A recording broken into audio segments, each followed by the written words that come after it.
Code भी मंगवा लीजिए, तो कराना है नहीं।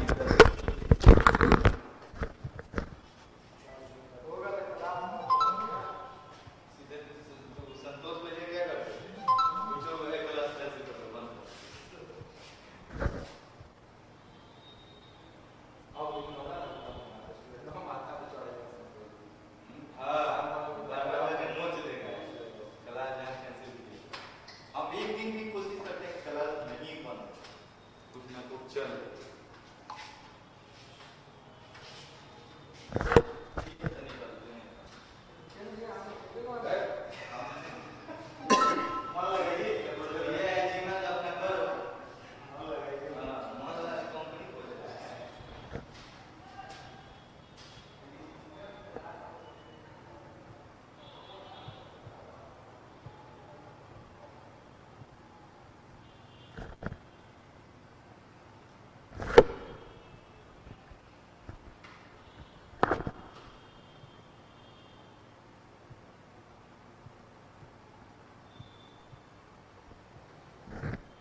चलिए स्टूडेंट्स, तो मिशन 50 के करंट अफेयर सीरीज में आपका स्वागत है।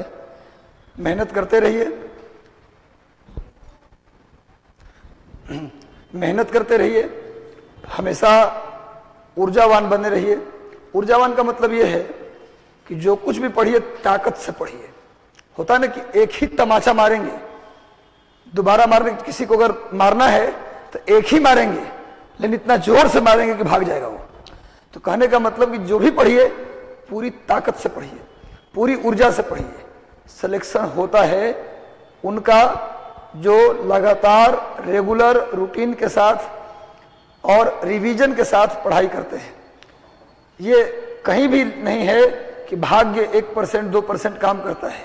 ये सब सिर्फ उन लोगों के लिए जो कायर होते हैं। भाग्य कुछ नहीं है। जो फेल हैं वो कहीं ना कहीं लिख किए हैं। चाहे वो कोई भी व्यक्ति हो जीवन में, आपके एग्जाम्पल, चाहे वो दिल्ली गया हो या कहीं गया हो, अगर वो फेल है व्यक्ति तो याद रखिए कि वो व्यक्ति कहीं ना कहीं कुछ न कुछ लिख किया है अपने लाइफ में, अपने सिलेबस से, अपने पैटर्न से, अपने लक्ष्य से कुछ न कुछ दगाबाजी जरूर किया है। बेपनाह मोहब्बत जिस चीज से किया जाए वो मिलता है, वो जरूर मिलता है। उसमें 1% भी भाग्य काम नहीं करता। रेखाएं बदलती हैं आपकी मेहनत से। कहते हैं जिनकी रेखाएं नहीं होती उनका भी तो भाग्य होता है। कहने का मतलब ये कि जो आपके हाथ में नहीं है वो आपके हाथ में है। तो खूब मेहनत कीजिए, अच्छे से पढ़िए। एज ए टीचर पूरा मिशन 50 आपके साथ लगा हुआ है, सिर्फ इसलिए कि आप 67 बीपीएससी में रिजल्ट दें और सबसे ज्यादा रिजल्ट हमसे जुड़े हुए लोगों का हो। और कोशिश तो यह है कि सभी लोगों का रिजल्ट हो, लेकिन हमारे बोलने से आपका रिजल्ट नहीं होगा। आपका रिजल्ट आपके कारण से होगा, क्योंकि आप मेहनत करेंगे, हमारे बताए रास्ते पर चलेंगे और खुद भी कुछ करेंगे, तभी रिजल्ट होगा। तो मेहनत कीजिए। यदि आप भटके हुए हैं, 50 जगह पे अपनी ताकत लगा रहे हैं, तो ये भी गलत है। अब 1 महीने का समय है, भुला जाइए दुनिया को। सचिवालय सहायक की वैकेंसी आया है, मैं मानता हूं कि ये भरने के लिए मन उतावला हो रहा होगा। तो क्या परीक्षा उसके भी होनी है? नहीं ना होनी है। 1 महीने बाद बीपीएससी होना है।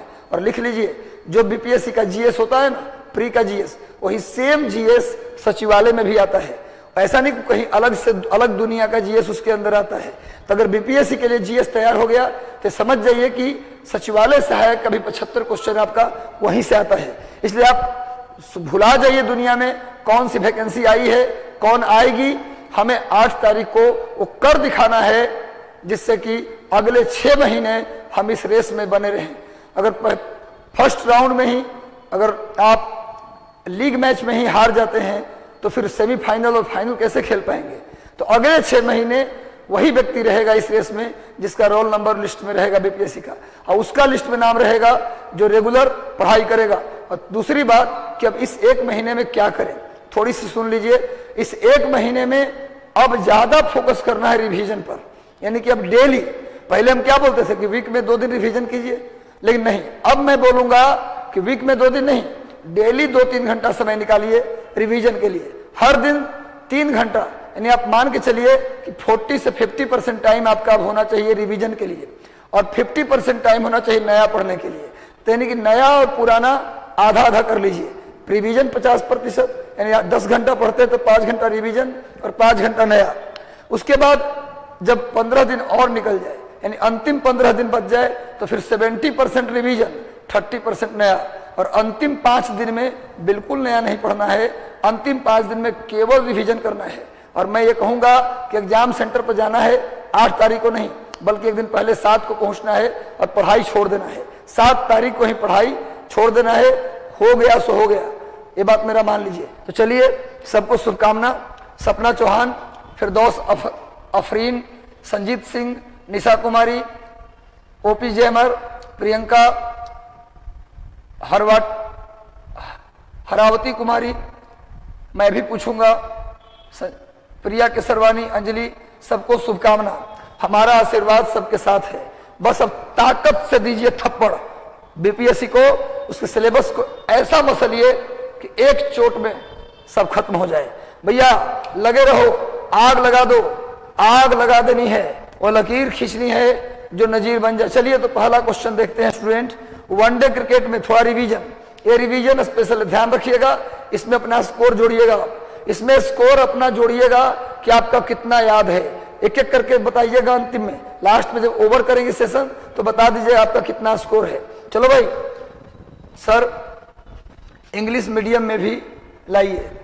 अच्छा, आप लोग की मैगजीन आ गया है, मैगजीन आ गया है, प्रिंट होके आ गया है। अब टाइम नहीं है, प्रिंट होके आ गया।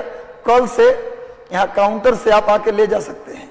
वैसे उसका सॉफ्ट कॉपी ग्रुप में चला गया, तो आप उसका प्रिंट आउट अपने घर पे निकलवा लीजिएगा, है ना। ज्यादा पेज तो है नहीं, 96 या 97 पेज का है, आप निकालिएगा तो कोई दिक्कत नहीं है। Sir please type question in English also, it will be helpful for English medium student. हम अंग्रेजी बोल देंगे रोमिल कुमार जी, हम अंग्रेजी इसका बोलते चलेंगे। वनडे क्रिकेट में सर्वाधिक मैक्सिमम विकेट लेने का रिकॉर्ड झूलन गोस्वामी के नाम हो गया है। इन्होंने टोटल कितने वनडे विकेट लिया है, कितने वनडे क्रिकेट में विकेट लिया है मैक्सिमम बताइए? 150 विकेट, 200 विकेट, 250 या 260 विकेट? वनडे क्रिकेट में सबसे ज्यादा विकेट लेने का रिकॉर्ड। सर करंट अफेयर वाली क्लास बंद कर दीजिए प्लीज। अच्छा, एक्चुअली अब मैं रिवीजन करवा रहा हूं, करंट अफेयर की रिवीजन, और एक चीज मैं प्रॉमिस किया था पूरी नाइट वाली क्लास वो मैं करूंगा। चलो भैया, बिल्कुल आपकी इच्छा से मैं करंट की क्लास बंद नहीं करूंगा, अब नया नहीं कराऊंगा बल्कि पुराने का रिवीजन करवाऊंगा फटाफट, टाइम नहीं लगाऊंगा उसमें। चलो भैया, तो ये आंसर क्या होगा? मैक्सिमम कितना विकेट लिया है? Total number of wicket 250, 250 wicket. सही उत्तर क्या होगा? 250। एक बार सेशन को शेयर कर दीजिए, एक बार सेशन को शेयर कर दीजिए और खूब मेहनत कीजिए, और अपने आप को ये मानिए कि आप सेलेक्ट होने जा रहे हैं। अब डरना नहीं है। कुछ लोगों का फोन आया कि सर डर बहुत लग रहा है, अब डरना नहीं है, आपको यह मानना है कि next SDM I become next SDM. आप ये मानिए अगला डीएसपी। अपने आप को कम काहे आंकते हैं? कुछ लोगों का मन में रहता है कि सर हम भी डीएसपी बन सकते हैं क्या? अरे एग्जाम दे रहे हो तो बन सकते हो। एग्जाम क्यों दे रहे हो? एग्जाम देने का मतलब क्या है? अगर ओलंपिक में जा रहे हो तो क्या बोलोगे कि मैं ब्रॉन्ज लेके आऊंगा, गोल्ड लेने के लिए जा रहा हूं। अब हारूंगा जीतूंगा ये खेल का पार्ट है, लेकिन जा रहा हूं गोल्ड लेने, मुझे नहीं चाहिए सिल्वर और ब्रॉन्ज। अरे भाई मुझे नहीं चाहिए पीटी मेंस, हमें एसडीएम चाहिए फाइनल। इसलिए मन में डर आए तो बोलना नेक्स्ट डीएसपी, नेक्स्ट एसडीएम, ऐसे बोलना, अपने आप हो जाएगा। और हम तुम्हारे साथ हैं, ये सोचना कोई हो या ना हो, पूरा मिशन 50 आपके साथ है, मैं आपके साथ हूं। डरो मत बच्चा, अब अंतिम समय में अपने आप को अधिकारी मान के चलो। चलो भाई, सामने देखिए झूलन गोस्वामी का पिक भी लगाया मैंने, देख सकते हैं आप। अगला प्रश्न, हाल ही में अंडर 17 महिला विश्व कप में उत्तर कोरिया बाहर चला गया है। अंडर 17 महिला फीफा फुटबॉल वर्ल्ड कप से अपना नाम वापस ले लिया है नॉर्थ कोरिया। उसके जगह पर फीफा अंडर 17 वर्ल्ड कप में कौन हिस्सा लिया है? चीन, जापान, ताइवान या नेपाल? नहीं, बिल्कुल डरना नहीं। यूपीएससी प्रिया शर्मा, प्रिया डरने की बिल्कुल जरूरत नहीं है। आपसे बड़ा कौन है? सब पढ़ाई ना कर रहा है, सब लड़का पढ़ रहा है, आप भी पढ़ रहे हैं, डरना क्या है? आप टॉपर हैं। आप सभी अपने आप को क्या मानिए? I am topper. आप अपने आप को टॉपर मान के पढ़ाई कीजिए, डरना बिल्कुल नहीं है। अब 1 महीना ये सोच लो कि मैं टॉपर हूं, मेरे से ज्यादा कौन पढ़ता होगा, ऐसे मान लीजिए सबसे बड़ा पढ़ाकू मैं हूं। और खूब पढ़िए, 1 महीना में प्रूफ कर दीजिए। तो सही उत्तर होगा उत्तर कोरिया की जगह अंडर 17 महिला विश्व कप में कौन शामिल हुआ भैया? चीन। कौन शामिल हुआ? चीन। कौन शामिल हुआ भैया? चीन शामिल हुआ। सर बिहार स्पेशल का क्लास करा दीजिए। करा देंगे भाई, बिहार स्पेशल का भी क्लास कराएंगे। बीच में हम 15 क्वेश्चन ला रहे थे लेकिन नहीं ला पा रहे हैं, कुछ वजह है, कुछ व्यस्तता हो गई, कोई बात नहीं। पर हम कोशिश करेंगे कि मंडे से हम, जैसे करंट अफेयर की सीरीज चल रहा है ना, अब इसी की जगह हम बिहार स्पेशल का सीरीज भी करेंगे। और एक आपकी डिमांड थी कि सर मंथ वाइज करा दीजिए, तो वो भी करने जा रहे हैं, लेकिन उसमें आपको टाइम देना पड़ेगा, डाटा बचा के रखिएगा। 3 घंटे का सीरीज होगा पूरा मई, फिर जून में भी 3 घंटे ये करेंगे, वीक में 1-2 दिन 3 दिन। तो चलिए इसका सही उत्तर होगा चीन। उत्तर कोरिया की जगह चीन आया है। ठीक है भैया, उत्तर कोरिया के तानाशाह कौन है? Kim Jong. उत्तर कोरिया के तानाशाह किम जोंग है। देखिए अंडर 17 फीफा फुटबॉल महिला वर्ल्ड कप का सीन दे दिया हूं। 2022 शतरंज ओलंपियाड की मेजबानी भारत का कौन सा शहर करेगा? बिल्कुल करा देंगे। आलमगीर सभा, सीपू सिंह, इनोसेंट, सपना चौहान, शबनम खातून, संजीत सिंह, अखिलेश्वर स्वामी, सपना चौहान, मीनू चौबे। भैया 2022 में शतरंज ओलंपियाड की मेजबानी भारत के कौन सा शहर करेगा? जल्दी बताओ। सही उत्तर होगा चेन्नई। चेन्नई करेगा। शतरंज ओलंपियाड की मेजबानी कौन करेगा? चेन्नई। शतरंज ओलंपियाड की मेजबानी चेन्नई करेगा। अपना स्कोर ईमानदारी से जोड़िएगा। ईमानदारी सबसे अच्छी नीति है। Honesty is the best policy. वो भी तब जब 1 महीना एग्जाम के बचा है। अपने स्कोर ईमानदारी से काउंट करते रहिएगा। तो सामने में इसका आयोजन करने के लिए सामने विश्वनाथन आनंद का फोटो दिया गया है। ये विश्वनाथन आनंद है जो भारत के शतरंज के मास्टर व्यक्ति हैं। राजीव गांधी खेल रत्न पुरस्कार पाने वाले, नोट कर लीजिए, राजीव गांधी खेल रत्न पुरस्कार प्राप्त करने वाले पहले व्यक्ति कौन है जी? विश्वनाथन आनंद। अगला प्रश्न है ये, भारत, अमेरिका, यूरोपीय संघ और दक्षिण अफ्रीका के बीच कोविड-19 वैक्सीन के लिए बौद्धिक संपदा अधिकार या पेटेंट में छूट से संबंध में सहमति बन गई है। यह सहमति विश्व व्यापार संगठन के अनुसार हुआ है। वर्तमान में विश्व व्यापार संगठन के कितने सदस्य हैं? यह पूछ रहा है। World Trade Organization headquarter Geneva में है। पहले इसे गैट के नाम से जानते थे, GATT, general agreement on tariff and trade. 1948 में इसकी स्थापना ब्रेटन वुड्स सम्मेलन के आधार पर की गई थी। और मैं आपको बता दूं कि वर्तमान में अभी भारत में अमेरिका, यूरोपीय संघ और दक्षिण अफ्रीका, इससे फायदा क्या होगा? पेटेंट में छूट से क्या फायदा होगा? अगर इंडिया कोई दवाई बनाता है कोरोना वायरस को लेकर, तो अमेरिका के लोग भी उसकी टेक्नोलॉजी का यूज करेंगे। अमेरिका बनाता है तो उसका यूरोपीय यूनियन और दक्षिण अफ्रीका भी यूज कर सकता है। इसमें पेटेंट छूट का मतलब यही होता है। तो ये विश्व व्यापार संगठन के नियमों के तहत किया गया है। तो बताइए कि वर्तमान में विश्व व्यापार संगठन के कितने मेंबर हैं? सी इज द राइट आंसर। सी सही उत्तर है। सी क्या है भैया? सही उत्तर। पुतिन, आप ज्यादा वैल्यू किसको देने चाहिए? कल बुक मिलेगा, टाइम है, कल बिल्कुल बुक मिलेगा, आप लोग आ जाइए। कल 10 बजे किदवईपुरी इनकम टैक्स गोलंबर से जो बाएं साइड रास्ता आ रहा है किदवईपुरी, वहां मिशन 50 में सेंटर से आपको मैगजीन मिल जाएगा। वैसे जो लोग नहीं पहुंच सकते, अब तो तुम लोग का टेंशन दूर हो गया, सॉफ्ट कॉपी आपके ग्रुप में चला गया है, तो चिंता ही मुक्त हो गए। आखिर मटेरियल है। यदि आप हार्ड कॉपी पढ़ना चाहते तो प्रिंट आउट निकलवा लेना। इसमें क्या है, जितना पैसा कुरियर में लगता उससे कम पैसा में तुम्हारा प्रिंट आउट निकल जाएगा। तो टेंशन की तो बातें नहीं है। तो किया गया होगा, बिल्कुल PDF ग्रुप में शायद डाल दिया गया है। मुझे तो सॉफ्ट कॉपी टेलीग्राम ग्रुप शायद नहीं जुड़े हैं क्या आप लोग? जुड़ जाइए। 3 टेलीग्राम ग्रुप है, एक मिशन 50 IAS का, दूसरा मिशन IAS का, और तीसरा doctor Ranjit Kumar Singh sir IAS है उनका। ये 3 चैनल, इसको जुड़ जाइए। वो चैनल पर डाल दिया गया PDF, आप एक बार सर्च कर लीजिएगा। तो चलिए, इसका सही उत्तर 164। वर्तमान में WTO के कितने मेंबर हैं? 164। पहले इसका नाम था गैट और अब बन गया WTO। थोड़ा सुन लीजिए। 1 जनवरी 1995 को गैट का नाम बदल के कर दिया गया WTO। क्यों कर दिया गया? क्योंकि गैट से केवल वस्तु व्यापार कंट्रोल होता था, यानी गुड्स ट्रेड को कंट्रोल करने के लिए था गैट। लेकिन उसमें पेटेंट का कोई कानून नहीं था, लेकिन उसमें सर्विस ट्रेड का कोई कानून नहीं था। सर्विस, सेवा व्यापार और पेटेंट, उसके लिए गैट में कोई प्रोविजन नहीं था। तो 1995 में, 1994 में दक्षिण अमेरिका का एक देश है उरुग्वे।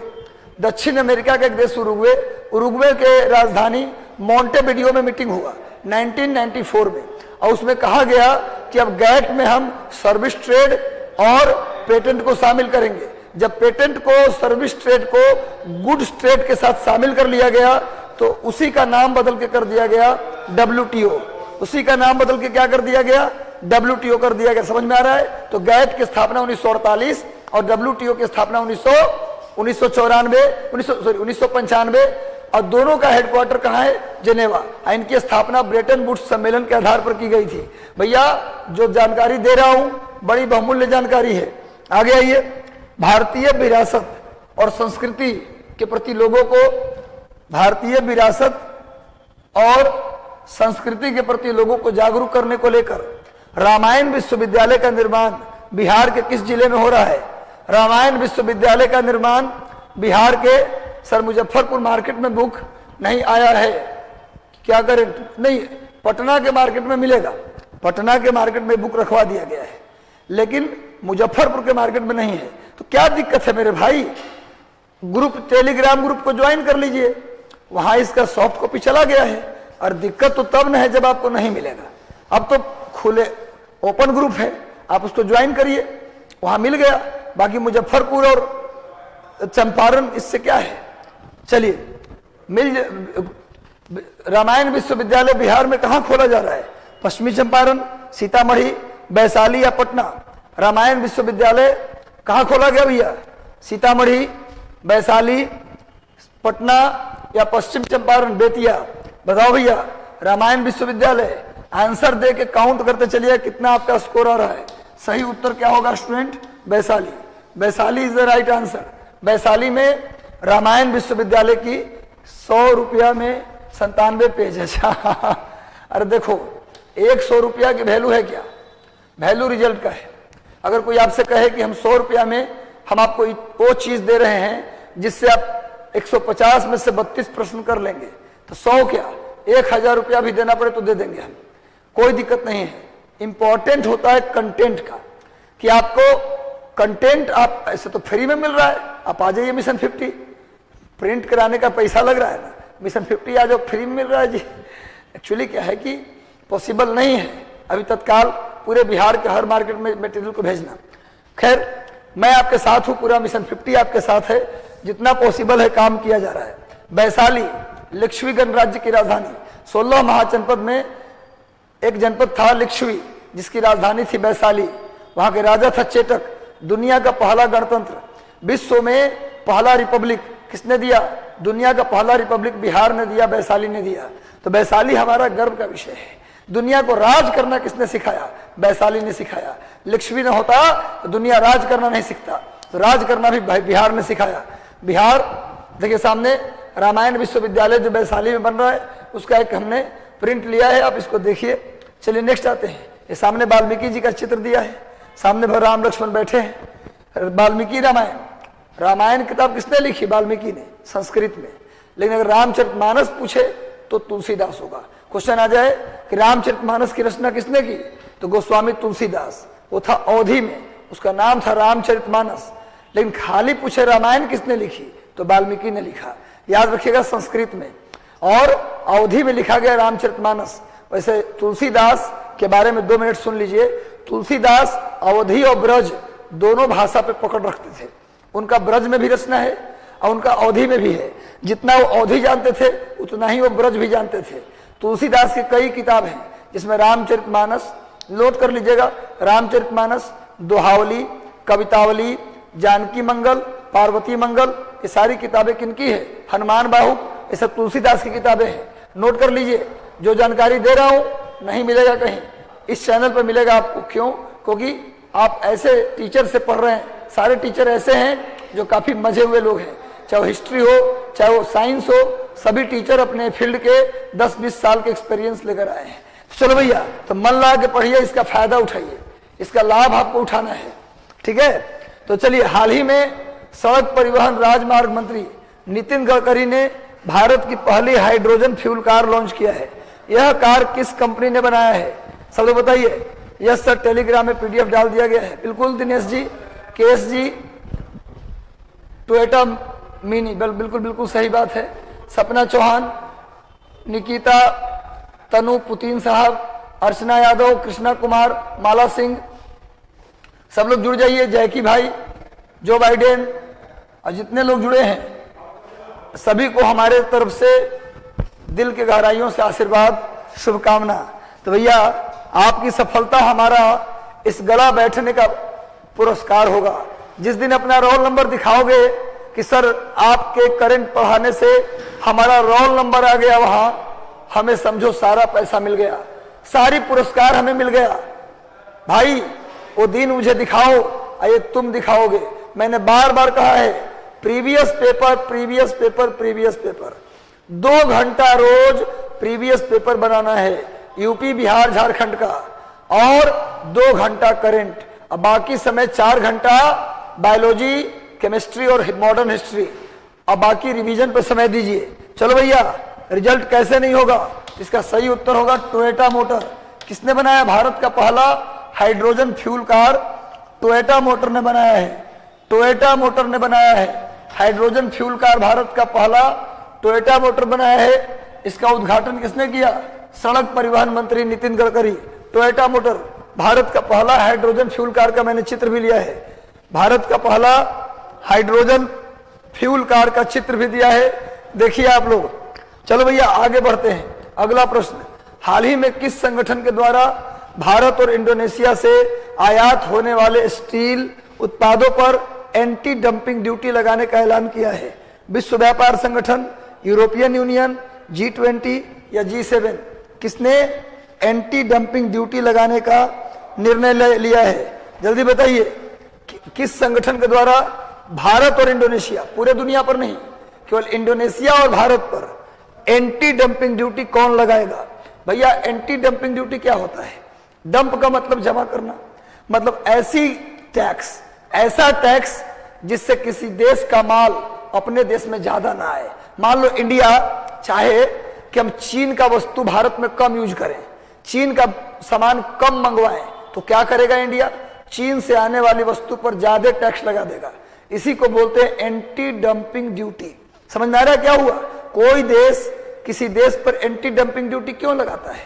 क्योंकि जब ऐसा लगे भारत को, मान लो इंडिया को लगने लगे कि चीन से ज्यादा इलेक्ट्रॉनिक सामान आ रहा है, इससे इंडिया का व्यापार पर असर पड़ रहा है, हमारे देश में बना हुआ इलेक्ट्रॉनिक सामान कोई खरीद ही नहीं पा रहा है, सब चीन के सस्ता सामान खरीद रहे हैं, तो भारत क्या करेगा? उनके वस्तु पर जो आ रहा है सस्ता, उस पर एक एक्स्ट्रा ड्यूटी लगा देगा, एक्स्ट्रा टैक्स लगा देगा, ताकि वहां से वस्तु जो आए वो महंगा हो जाए, ताकि कोई खरीद ही ना पाए। ऐसे में वो भेजेगा ही नहीं सामान। इसी को बोलते हैं एंटी डंपिंग ड्यूटी। तो एंटी डंपिंग ड्यूटी समझ में आ गया? एंटी डंपिंग ड्यूटी लगाया है भारत और इंडोनेशिया के वस्तु पर। कौन लगाया है? European union. यूरोपियन यूनियन के द्वारा भारत और, देखो हम साथ में कोशिश कर रहे हैं कि आपका कॉन्सेप्ट भी क्लियर होता चले, ताकि कोई दिक्कत आपको ना हो। देखो दो तरह का टैक्स होता है, एक होता है टोबिन टैक्स, एक टोबिन टैक्स होता है, एक एंटी डंपिंग ड्यूटी। ये दोनों लगाया जाता है इंटरनेशनल ट्रेड पर। नोट कर लीजिए, अंतरराष्ट्रीय व्यापार पर दो टैक्स लगते हैं, एक लगता है टोबिन टैक्स, टोबिन, एक लगता है टोबिन टैक्स और एक लगता है एंटी डंपिंग ड्यूटी। ये दोनों आपको याद रखना है। यूरोपियन यूनियन की अगर बात करें तो इसकी स्थापना हुआ था मॉस्ट्रिच संधि के तहत। मॉस्ट्रिच संधि के तहत इसकी स्थापना की गई थी और इसकी जो करेंसी है इसका नाम है यूरो। वर्तमान में इसके कितने मेंबर हैं? 27। इसमें कितने मेंबर हैं भैया? 27। शायद अब यूक्रेन बन जाए, यूक्रेन जब बन जाएगा तो हो जाएगा 28, लेकिन अभी यूक्रेन को मान्यता नहीं मिला है। इसके बाद 27 मेंबर। हेडक्वार्टर का है बेल्जियम की राजधानी ब्रुसेल्स। बेल्जियम की राजधानी ब्रुसेल्स में इसका हेडक्वार्टर है। और आपको पता है बेल्जियम को कहते हैं कॉकपिट ऑफ यूरोप, यूरोप का कॉकपिट। क्वेश्चन आ जाए कि कॉकपिट ऑफ यूरोप के नाम से कौन जाना जाता है?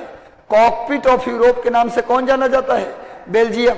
बेल्जियम की राजधानी ब्रुसेल्स में यूरोपियन यूनियन का हेडक्वार्टर है और यहाँ नाटो का भी हेडक्वार्टर है, यहाँ नाटो का भी हेडक्वार्टर है। तभी यूरोपियन यूनियन ने भारत इंडोनेशिया के आयात पर स्टील आयात पर एंटी डंपिंग ड्यूटी लगा दिया है। आगे आते हैं, अभी हाल ही में वंदे भारत एक्सप्रेस के रफ्तार को कितने किलोमीटर प्रति घंटे करने का रेल मंत्रालय ने निर्णय लिया है? कितने किलोमीटर? गुप्ता, आनंद मोहन, पायल झा, अनीश रॉय, दिनेश कुमार, सबको शुभकामना भाई। रानी राज भारती, सुजाता कुमारी, मनीष सिंह, मनोहर यादव, बताइए कितने किलोमीटर? अभी वंदे भारत की स्पीड कितना था? वंदे भारत जो ट्रेन है ना, उसको ट्रेन 18 भी कहते हैं। वंदे भारत एक्सप्रेस को हम लोग ट्रेन 18 भी कहते हैं, ट्रेन 18। वंदे भारत का दूसरा नाम है ट्रेन 18। इसका पहले स्पीड था 180 किलोमीटर प्रति घंटा, लेकिन अब जो है इसे 200 किलोमीटर प्रति घंटा करने का निर्णय लिया है। वर्तमान में रेल मंत्री कौन है? अश्विनी वैष्णव। वर्तमान में भारत सरकार के रेल मंत्री कौन है? अश्विनी वैष्णव। ये भी नोट कर लीजिएगा। लगातार सेशन से जुड़ जाइए और खूब मेहनत करना है। मेहनत करना है इतनी कि भाई दुनिया देखे। मेहनत इतनी खामोशी से करो कि सफलता शोर मचा दे। आपको आपका गांव के लोग, आपके जिले के लोग माला पहनाने के लिए खड़े रहें आपके स्वागत में। सफलता ऐसी होनी चाहिए। हाल ही में केंद्रीय कैबिनेट ने कैदियों की पहचान के लिए एक विधेयक को संशोधित किया है। यह विधेयक पहली बार कब लाया गया था? कैदियों की पहचान के लिए। कुछ कैदी जो जेल में बंद हैं, उनका कोई पहचान नहीं है, वो वर्षों से जेल में बंद है, कोई आई कार्ड नहीं, कहां से आए, पागल हो गए, लेकिन कोई उनका पहचान नहीं है। तो कैदियों की पहचान के लिए विधेयक पहले आया था, उसमें संशोधन किया गया है। तो विधेयक पहली बार कब आया था? 1920, 1925, 1930 या 1940? जल्दी बताइए, किस साल पहली बार कैदियों की पहचान का विधेयक पहली बार कब लाया गया था? 1920, 1925, 1930 या 1940? आप लोग थोड़ा सा यहाँ पर कंफ्यूज कर रहे हैं। सही उत्तर होगा 1920। 1920, 1920 is the right answer. 1920 is the right answer. चलिए आगे बढ़ते हैं भैया, नेक्स्ट आ जाइए। देखिए कैदी का ही है, मैंने एक चित्र भी लिया है। आगे देखिए नेक्स्ट। हाल ही में रिटायर्ड जज एच.सी. मिश्रा को किस प्रदेश का लोकायुक्त बनाया गया है? रिटायर्ड जज एच.सी. मिश्रा को किस प्रदेश का, सब कॉपी पेस्ट करता है। अच्छा कोई बात नहीं, लेकिन ईमानदारी करना है। अनु शर्मा, पूनम कुमारी, सीमा सिंह, सुमित कुमार, रश्मि कुमारी, मनोहर यादव, नीतू कुमारी, अनु शर्मा, अजीत कुमार, मोहम्मद अख्तर। कोई बात नहीं, टारगेट विथ हितेश। सबको स्वागत है भाई हमारे चैनल पर। आपको ढेर सारी शुभकामना, आशीर्वाद। खूब पढ़िए, इतनी पढ़िए कि जमाना आपकी सफलता को देखे। दिखाना है, आवाज आनी चाहिए सफलता में। ये तब होगा जब आप टॉप 10, टॉप 20, टॉप 50 में होंगे। रिटायर्ड जज एच.सी. मिश्रा को कहाँ का ओम्बुड्समैन बनाया गया है? लोकायुक्त अंग्रेजी में, जो लोग इंग्लिश वाले हैं, है ना। H C. Mishra appointed as a ombudsman in which state? किस स्टेट में ओम्बुड्समैन अपॉइंट किए गए हैं? कुछ लोग महाराष्ट्र लिख रहे हैं, कुछ लोग पांडिचेरी लिख रहे हैं। भैया जल्दी बताओ क्या आंसर होगा? सही उत्तर होगा मेरे भाई दिल्ली। दिल्ली केंद्र शासित प्रदेश के एच.सी. मिश्रा क्या बने हैं? एच.सी. मिश्रा सर आपसे बात करना है अच्छा कोई बात नहीं झा जी, बात कर लेंगे हम, बिल्कुल बात करेंगे। पटना में है तो मिशन 50 आप आ सकते हैं। आप मिशन 50 मैनेजमेंट के नंबर पर फोन करके मेरा टाइम ले लीजिएगा कि हम कितने बजे फ्री हैं, और आप हमसे मिलिए।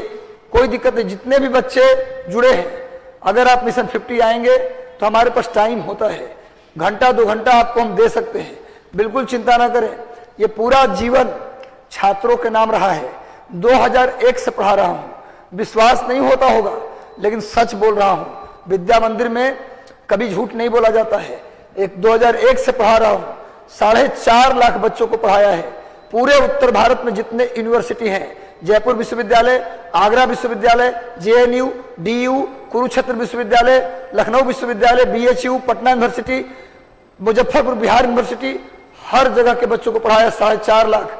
पूरा जीवन, हमें तो याद भी नहीं कि 21 साल में वो कौन दिन था जिस दिन हम नहीं पढ़ाए होंगे। हम हर दिन पढ़ाए, और आज भी मैं समर्पित हूं आपके लिए। आप हमारा जितना समय चाहें लीजिए, लेकिन रिजल्ट देना होगा, मेहनत करना होगा। हम तैयार हैं, कोई साथ न दे पर मैं दूंगा। चलो भैया आगे चलो। एच.सी. मिश्रा दिल्ली के क्या बने हैं? लोकायुक्त बने हैं। सामने मिश्रा जी और उनका नीचे में दिया भी है। एच.सी. मिश्रा दिल्ली के नए लोकायुक्त। एच.सी. मिश्रा क्या बन गए? दिल्ली के नए लोकायुक्त। चलिए रिंकी कुमारी जी, सब लोग जल्दी से पढ़िए। मैं विशुद्ध रूप से टीचर हूं और टीचिंग में मुझे मजा आता है। आपको पढ़ा के मुझे अगर कोई कहे कि आपको 18 घंटा पढ़ाना है, मैं पढ़ाऊंगा। चूंकि एक जुनून है जो शुरू से ही रहा है, तो मैं आपको पढ़ाता हूं, अच्छे से पढ़ाता हूं। कहीं कोई ऐसी लगे बात कि कुछ ऐसा होना चाहिए जिससे कि आपको फायदा मिले, तो जरूर बताइएगा कमेंट में, वो आपके लिए मैं करूंगा। क्योंकि जो कुछ भी है सब आपके लिए है। चलो भैया, रूस के द्वारा यूक्रेन पर हमले के बाद भारत ने अपना दूतावास, भारत ने यहाँ ने होगा, अपना दूतावास यूक्रेन से अस्थायी रूप से हटाकर कहां शिफ्ट कर दिया है? India shifted his embassy from Ukraine to which country?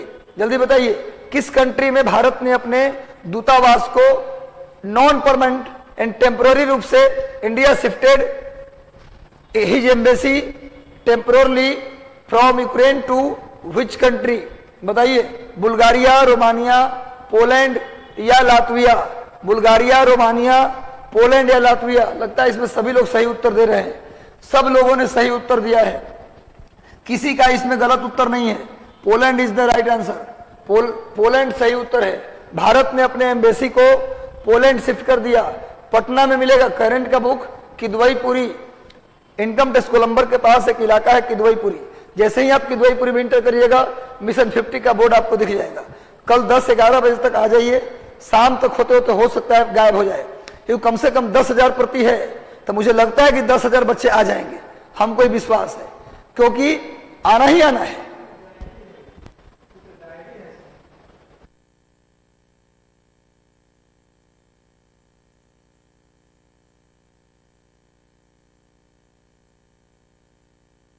अच्छा सॉरी, कल अच्छा एक चीज इन्फॉर्म कर दूं, कल करंट अफेयर सुबह में नहीं मिलेगा, शाम को मिलेगा। तो शाम में कितने बजे के आसपास? अच्छा 4 बजे के आसपास आ जाएगा। तो अब शाम को आइए, सॉरी, क्योंकि मुझे शुरू में इंफॉर्मेशन दिया गया था सुबह में मिलेगा, लेकिन नहीं, आप शाम को आइए। कल जो आ रहा है आपको, अगर पटना में रहते हैं तो कल शाम को आ जाइएगा, ठीक है। चलिए भाई आगे बढ़ते हैं हम लोग। पोलैंड की राजधानी वॉर्सो है। आगे आइए नेक्स्ट। हाल ही में क्रिटिक चॉइस अवार्ड 2022 का आयोजन किस देश में किया गया?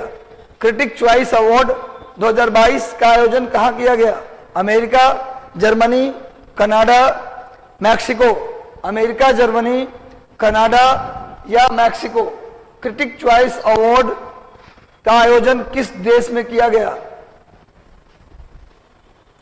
नहीं, पोलैंड में एम्बेसी है, लड़का पोलैंड में एम्बेसी है बच्चा। पोलैंड में ही यूक्रेन वाला एम्बेसी भी रख दिया गया। पोलैंड में तो था ही, वो काम करेगा, वो हमारा पोलैंड के साथ रिश्ता बनाएगा। लेकिन यूक्रेन वाला जो था ना, वहां हमला हो रहा है, खतरा है। तो जिससे नहीं होता कि जैसे आप मेरे घर में भी तत्काल रूप से बारिश के समय बचाने के लिए कुछ नहीं है, तो अपना सामान जाके आपके यहाँ रख दिए हम, समझा बात। तो कहने का मतलब केवल वहां किराया पर लेके वो रहेगा यूक्रेन का दूतावास, ऐसा नहीं कि पोलैंड का रहेगा, पोलैंड का अलग रहेगा, यूक्रेन का दूतावास खाली बिल्डिंग हम लोग वहां शिफ्ट कर दिए हैं खतरा की वजह से, समझ रहा है। तो क्रिटिक चॉइस अवार्ड 2022 इसका आयोजन किया गया कहाँ भैया? अमेरिका। कहाँ किया गया? अमेरिका में। कहाँ किया गया भाई? अमेरिका। ड्यूटी पे हैं, क्लास देख रहे हैं, बहुत बढ़िया, बहुत बढ़िया पवन जी, आप ड्यूटी करके भी पढ़ रहे हैं, जज्बा काबिल तारीफ है। आपको मैं सैल्यूट करता हूं कि आप मेहनत करने के बाद, काम करने के बाद भी पढ़ाई से जुड़े हैं, बहुत बड़ी बात है। बस भगवान से प्रार्थना है कि आप जिस पद तक जाना चाहते हैं, हम चाहते हैं कि आप वहां तक पहुंचिए। चलिए भाई अमेरिका। नेक्स्ट आइए, नेक्स्ट आ जाइए मेरे भाई, आगे आओ। क्रिटिक चॉइस अवार्ड में किंग रिकॉर्ड के लिए बिल स्मिथ को कौन सा पुरस्कार मिला है? Bill Smith, critic choice award में बिल स्मिथ ने कौन सा अवार्ड जीता है? बेस्ट डायरेक्टर का अवार्ड, बेस्ट को एक्टर का अवार्ड, बेस्ट एक्टर का अवार्ड, बेस्ट एक्ट्रेस का अवार्ड, सर्वश्रेष्ठ निर्देशक, सर्वश्रेष्ठ सहायक अभिनेता, सर्वश्रेष्ठ अभिनेता या सर्वश्रेष्ठ अभिनेत्री? कौन सा पुरस्कार बिल स्मिथ को सॉरी सर लेट हो, कोई बात नहीं, जहां से आप आए हैं वहीं से देखिए। जब जागो तभी सवेरा, जब जागो तभी सवेरा, कोई बात नहीं, वीडियो रिकॉर्ड हो जाता है, आप चाहे तो बाद में भी इस वीडियो को देख सकते हैं, कोई इशू नहीं है। बस मन में जज्बा हो तो कुछ भी मिल सकता है, मन में जज्बा हो, कुछ पाने की इच्छा हो और मेहनत दिल से हो तो कायनात, पूरी कायनात उससे मिलाने के लिए आपके साथ खड़ी हो जाती है। पूरा कायनात, पशु पक्षी पेड़ पौधे, पूरा एनर्जी लेवल आपके आसपास घूमने लगता है। आप रात दिन पढ़ाई करना शुरू कीजिए, 3-4 दिन के अंदर ऐसा फीलिंग आएगा, आपको अंदर से कॉन्फिडेंस आएगा 15-15 घंटे पढ़ाई के बाद कि अब लगता है कि मेरा हो जाएगा। ऐसा लगेगा कि सब लोग हमारा सहायता कर रहे हैं, ये रियल बात है। दिल से किसी चीज को चाहा जाए और उसके लिए दिल से मेहनत किया जाए, पूरी कायनात उससे मिलाने के लिए आगे हो जाती है ना। इतनी मेहनत करो कि खुदा बंदे से पूछे बता तेरी रजा क्या है, बस लगे रहो, आगे बढ़ते रहो। तो यह इसका सही उत्तर होगा। विल स्मिथ को मिला है बेस्ट एक्टर का अवार्ड, बेस्ट एक्टर का अवार्ड। आगे बढ़ते हैं मेरे भाई। देखो हाल ही में Stockholm International Research Peace Research Institute, SIPRI, इसको शॉर्ट में बोला जाता है SIPRI, Stockholm International Peace Research Institute, क्या आएगा सिप्री, इसको सिप्री भी कहते हैं। स्टॉकहोम किसकी राजधानी है भैया? स्वीडन की राजधानी स्टॉकहोम। स्टॉकहोम स्वीडन की राजधानी है। नोबेल पुरस्कार यहीं से दिया जाता है, स्वीडन की राजधानी स्टॉकहोम से ही। केवल शांति का नोबेल प्राइज छोड़ के पीस का नोबेल प्राइज नॉर्वे की राजधानी ओस्लो से मिलता है। 6 फील्ड में नोबेल प्राइज मिलता है ना जी, उसमें से 5 फील्ड में नोबेल प्राइज स्टॉकहोम से ही मिलता है, बस खाली शांति वाला मिलता है ओस्लो से। तो Stockholm International Peace Research Institute in trade in international arm transfer, इस रिपोर्ट के अनुसार 1 साल का नहीं है, 5 साल का, 2017 से 21 के बीच हथियारों का सबसे बड़ा आयातक कौन बन गया? सऊदी अरब। हथियार खरीदने में नंबर 1, 17 से 21 में टोटल हथियार जितना खरीदा गया, सबसे ज्यादा हथियार किसने खरीदा? प्रश्न ये है। किसके अनुसार? सिप्री के अनुसार। सऊदी अरब, पाकिस्तान, भारत, चीन। पाकिस्तान के तो इतना औकात नहीं है, पाकिस्तान तो इसी साइड है। इमरान खान भी हट गए हैं, शायद कोई नया बना है कार्यवाहक, एक बार देख लेंगे, अभी नाम नहीं ध्यान आ रहा है। मनोहर यादव, मुस्कान यदुवंशी, चलिए सब लोग जल्दी से जुड़ जाइए। श्वेता, तो भैया सिप्री के रिपोर्ट के अनुसार 2017 से 21 के बीच भारत दुनिया का सबसे बड़ा हथियार खरीदने वाला देश है, और दूसरे नंबर पे है सऊदी अरब। फर्स्ट नंबर पे ये और सेकंड नंबर पे सऊदी अरब। किस रिपोर्ट के अनुसार? सिप्री। स्टॉकहोम स्वीडन की राजधानी है। चलिए आगे बढ़ते हैं। स्वीडन की करेंसी क्या है जी? क्रोनर। स्वीडन की करेंसी क्या है? स्वीडन की करेंसी है क्रोनर। स्वीडन की करेंसी क्या है जी? क्रोनर। स्वीडन की करेंसी क्या है? क्रोनर। स्वीडन की करेंसी क्रोनर। चलिए आगे बढ़ते हैं हम लोग, नेक्स्ट आते हैं मेरे भाई। चलो नेक्स्ट आ जाओ। स्टॉकहोम पीस रिसर्च इंस्टीट्यूट की रिपोर्ट के अनुसार 17 से 21 के बीच भारत का आयात प्रतिशत कितना रहा? 5%, 10%। यानी भारत ने सबसे ज्यादा आयात किया, सबसे ज्यादा हथियार खरीदा। तो पूछ रहा है कितना प्रतिशत टोटल हथियार जो खरीदा उसका कितना प्रतिशत इंडिया खरीदा? 5%, 10, 11 या 12? सब लोग जल्दी से उत्तर दीजिए, कितना प्रतिशत? मोहम्मद अतर, जैकी, अंजलि, अर्चना, अजरा खा, चलिए सब लोग जल्दी बताइए, भारत ने कितना प्रतिशत हथियार खरीदा है? सही उत्तर होगा मेरे दोस्त 11%। सही उत्तर क्या होगा? 11%। सही उत्तर 11%। बस अपने आप को 1 महीने रिजर्व कर दो, छोड़ दो दोस्ती, छोड़ दो यारी, लगा लो किताब से दिल, लगा लो प्रीवियस पेपर से दिल, करंट अफेयर से दिल, मॉडर्न हिस्ट्री से दिल और साइंस से दिल।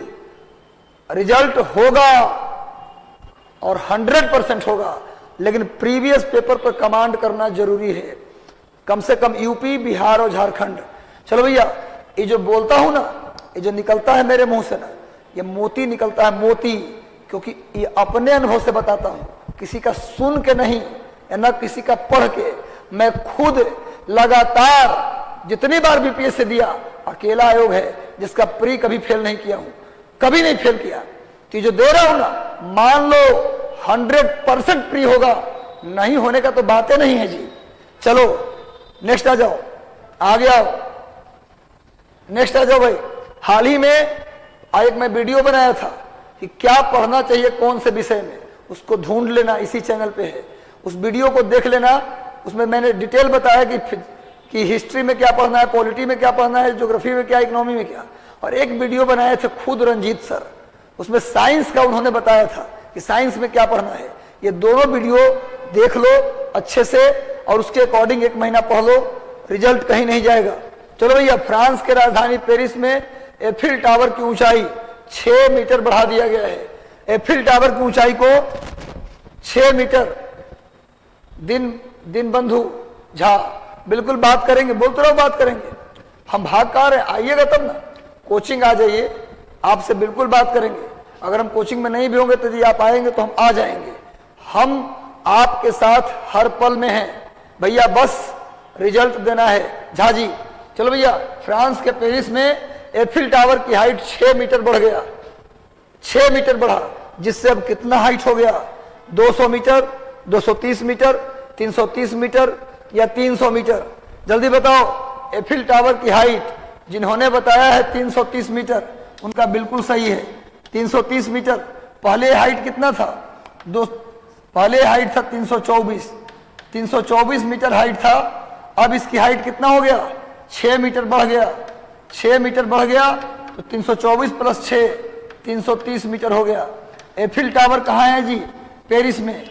अब पेरिस फ्रांस की राजधानी है, पेरिस फ्रांस की राजधानी है, फ्रांस की राजधानी।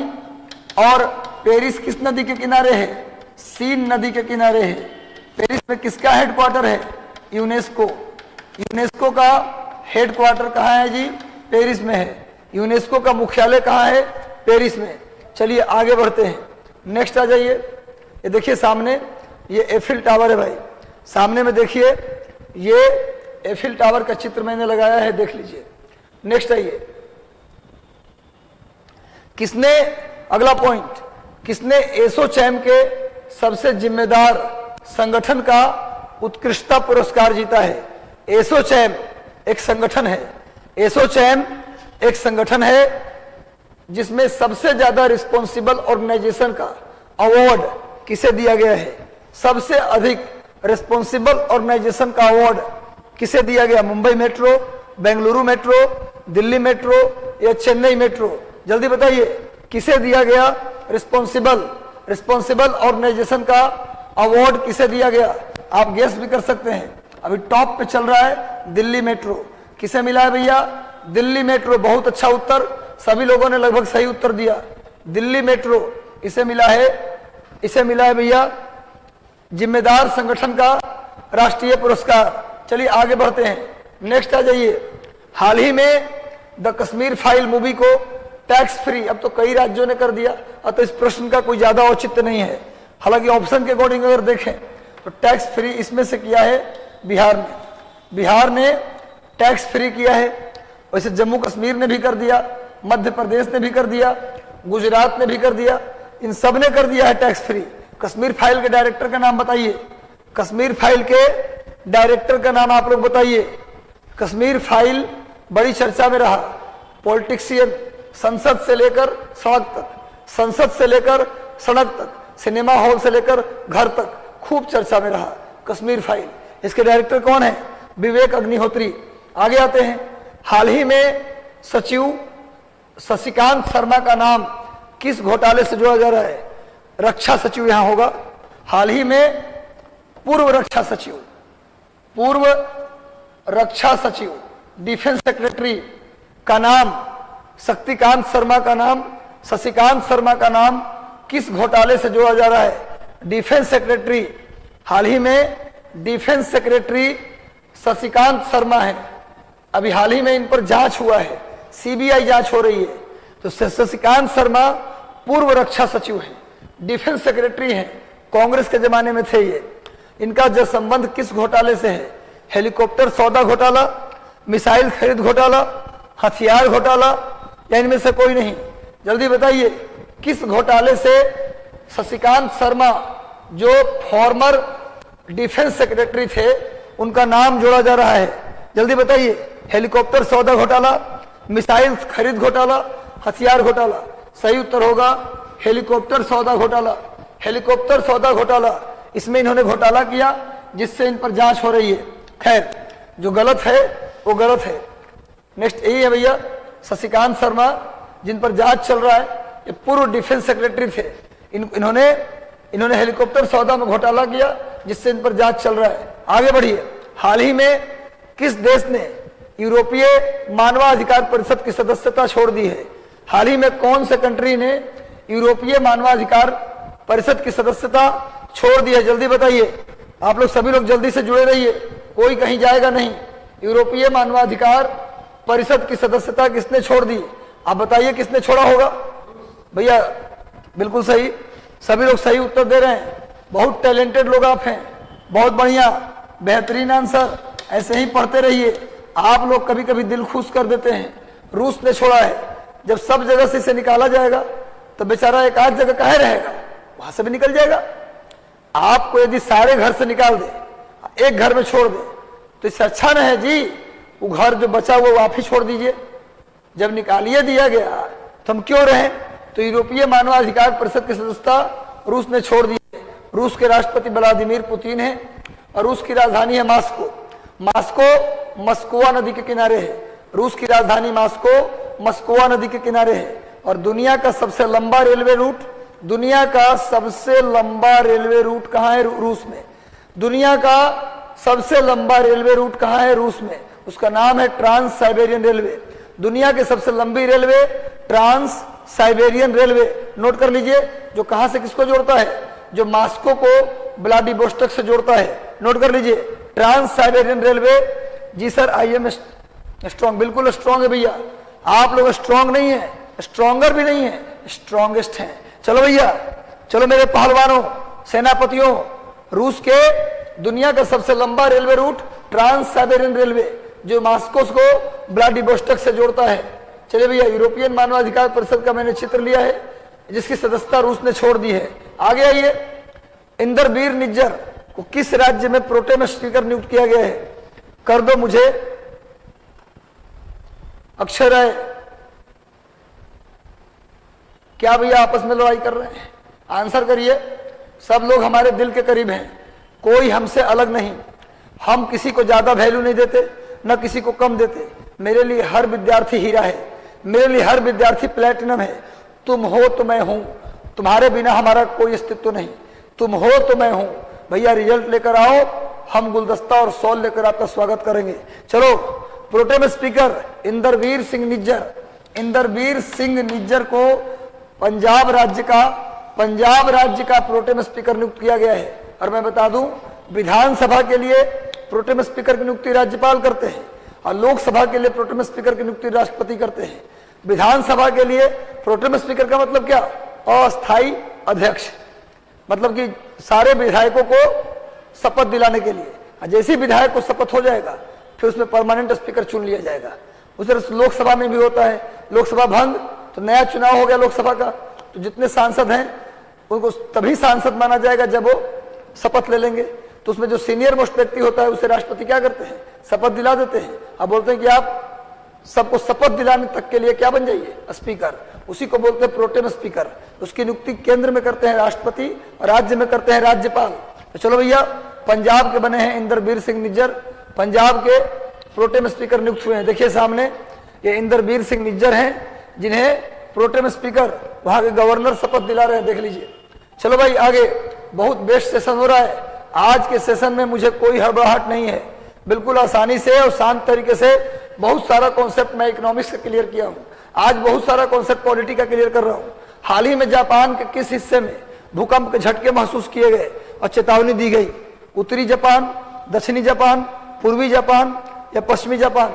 जापान के किस हिस्से में भूकंप के झटके महसूस किए गए और उस क्षेत्र के लोगों को क्या दी गई? चेतावनी दी गई कि भाई क्या रहिए, सचेत रहिए। जल्दी बताइए, जापान के किस हिस्से में? सही उत्तर क्या होगा? सही उत्तर होगा उत्तरी हिस्सा। सही उत्तर क्या होगा जी? उत्तरी हिस्सा। अगर आप बात करते हैं जापान की, आपको बता दें, जापान की बात करें तो पूरा का पूरा जो जापान है वो प्रशांत महासागर में है। पूरा का पूरा जो जापान है वो पैसिफिक ओशियन में है। पैसिफिक ओशियन में है। और भी किस पैसिफिक ओशियन में? पैसिफिक ओशियन के वेस्ट में। यानी जापान जो है पश्चिमी प्रशांत महासागर में है, पश्चिमी प्रशांत महासागर। जापान किसमें है भैया? पश्चिमी प्रशांत महासागर में है। जापान पश्चिमी प्रशांत महासागर में है भैया। वेस्ट पैसिफिक ओशियन में कौन है? जापान है। नोट कर लिया। और जापान के आसपास का जो समंदर है, जापान के आसपास का जो समंदर है भैया, वो पूरा का पूरा वोल्केनिक इरप्शन होता है। ये पूरा क्षेत्र ज्वालामुखी के लिए प्रसिद्ध है, इसीलिए इसे रिंग ऑफ फायर भी कहते हैं। रिंग ऑफ फायर नोट कर लो, परीक्षा में कई बार आ चुका है। रिंग ऑफ फायर यानी अग्नि वलय। दुनिया का अग्नि वलय किस महासागर में? तो प्रशांत महासागर में। वो भी किसमें? पश्चिमी प्रशांत महासागर। नोट कर लो, सबसे ज्यादा ज्वालामुखी का उद्गार पश्चिमी प्रशांत महासागर में होता है। जापान भी कहाँ है? पश्चिमी प्रशांत महासागर में। जापान के अगर द्वीप को देखें तो सबसे नॉर्थ में होकाइडो, उसके बाद होन्शु, उसके बाद शिकोकू और उसके बाद क्यूशु। नोट कर लीजिए, नॉर्थ से साउथ जापान के द्वीप को